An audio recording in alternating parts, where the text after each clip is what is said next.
Bien, en el sexto apartado vamos a hablar acerca del debate que existe acerca de la globalización. La globalización sería, bueno, lo que es un fenómeno integral que lo que explica es el movimiento internacional a nivel internacional que se produce de bienes y servicios.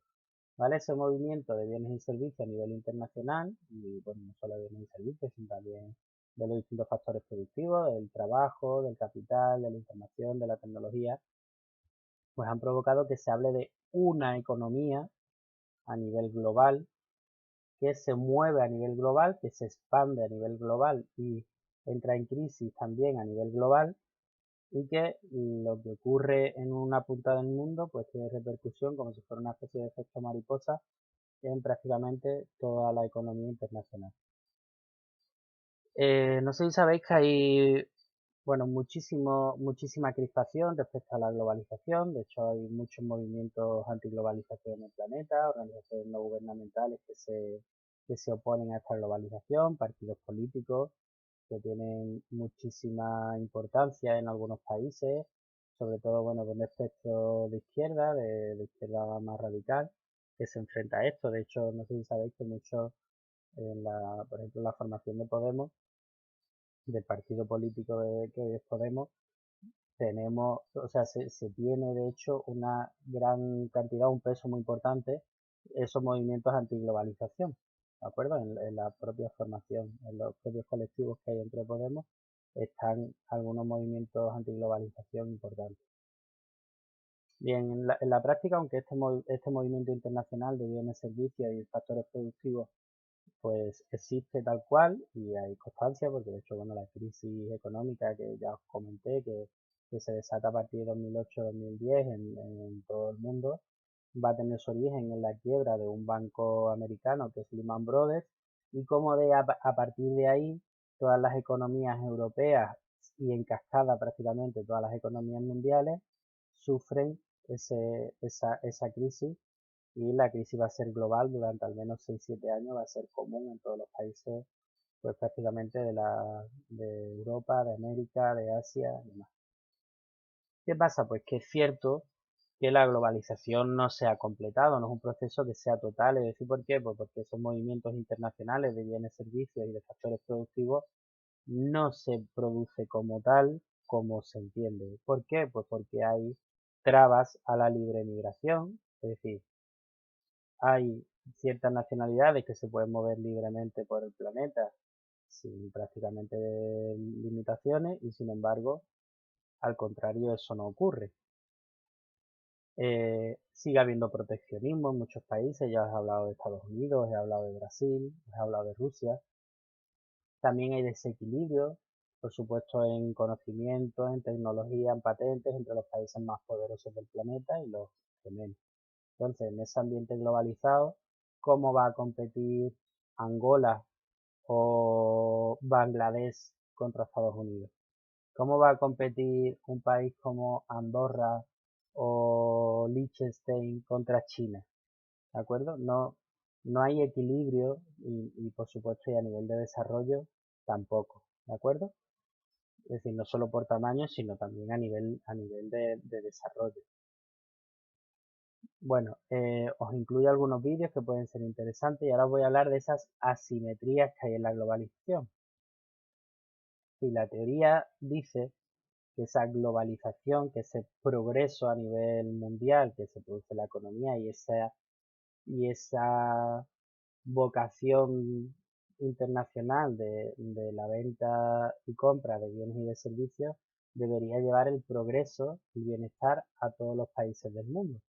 Es decir, que hubiera más competencia, que los precios pudieran ser más bajos gracias a esa competencia, que los clientes pudieran elegir entre muchísimas opciones, debería ser bueno para todos y sin embargo se producen tales asimetrías que eso no es así.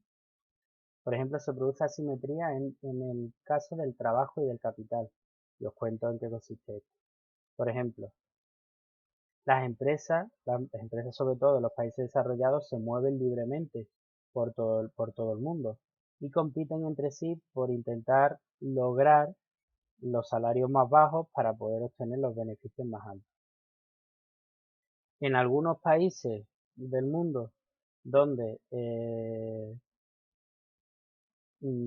o sea, no se pueden producir mejoras laborales, en muchos países no se dan mejoras laborales, es decir, los derechos laborales son muy escasos,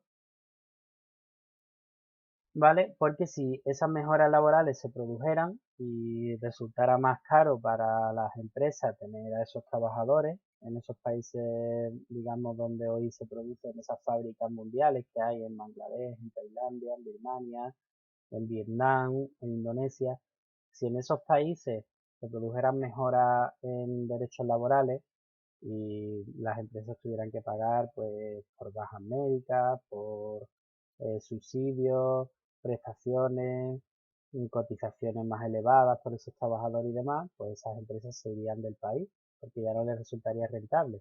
Se irían a otro país donde les resultara más barata esa producción. Con lo que esos países se ven maniatados de alguna manera para introducir mejoras laborales porque de esa manera sabrían que las empresas se marcharían y todos sus trabajadores se irían al paro. Después, si los trabajadores quieren moverse, pues también hay muchísimas trabas, leyes inmigratorias, gran cantidad de burocracia. Después, los gobiernos, sobre todo en los países menos desarrollados, no son capaces de recaudar dinero como para tener unos buenos servicios públicos.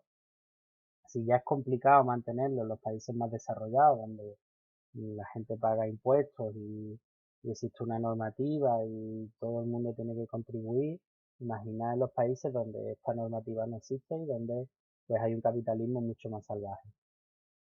También faltan sindicatos que tengan, digamos, dimensiones internacionales y fuerza real para poder conseguir esos avances en todos esos países. No existen. Entonces, ¿quién defiende los intereses de los trabajadores en Bangladesh o en Birmania o en Indonesia o en Vietnam? Pues no hay agrupaciones internacionales que tengan fuerza real para poder conseguirlo. También en el comercio de bienes existen asimetrías. Por ejemplo, los países menos desarrollados eh, están obligados a abrir sus fronteras a productos extranjeros y a profesionales cualificados para las empresas que hay allí montadas si quieren recibir ayudas por parte de los países más desarrollados.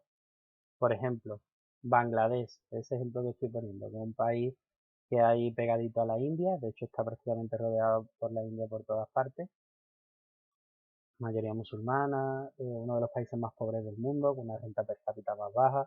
Bien, pues en Bangladesh, en Dhaka, en su capital, existen factorías, fábricas de la mayoría de las multinacionales que hay en el planeta, sobre todo, por ejemplo, en el ámbito textil, que están obligados, si quieren recibir ayuda extranjera, es decir, si quieren recibir pues créditos y préstamos en condiciones medianamente buenas por parte de los países más desarrollados, si pretenden recibir pues cooperación internacional en materia económica y demás, pues están obligados a tener sus fronteras abiertas a la llegada de esos países que financian sus ayudas. Es decir, Estados Unidos le dice, ¿tú quieres que nosotros te demos el dinero que está para medicinas o para alimentos o para abrir escuelas?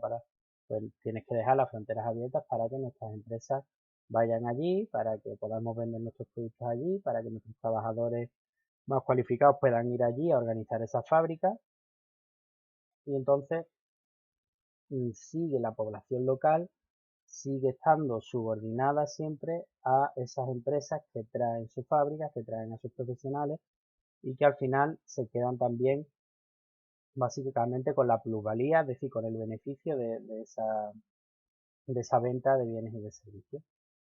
Y después los países ricos, no sabéis que subvencionan sus productos propios en muchos casos. Si Si, por ejemplo, España quiere promocionar la venta de los vehículos que se producen en suelo nacional, aunque sea por empresas extranjeras, pero en las factorías como de Almusafer en Valencia o de Martorell en Barcelona o Figuerelas, por ejemplo, si quiere promocionar esa producción o en Vigo, que también tenemos la planta Citroën, si se quieren promocionar esa fábrica, pues normalmente para que todo lo que se produzca ahí se venda y las empresas productoras de automóviles se queden en nuestro país, el gobierno subvenciona una cantidad de dinero para que las personas compren esos coches. Entonces, esa subvención de productos propios hace que los países más pobres no puedan, o sea, se encuentren con una nueva frontera porque no van a poder competir nunca en igualdad de condiciones con los países más ricos porque no van a poder subvencionar sus productos nacionales porque no tienen dinero ni van a poder competir en el extranjero contra esos productos subvencionados nacionales de esos países. ¿De acuerdo? Bueno, muchas gracias.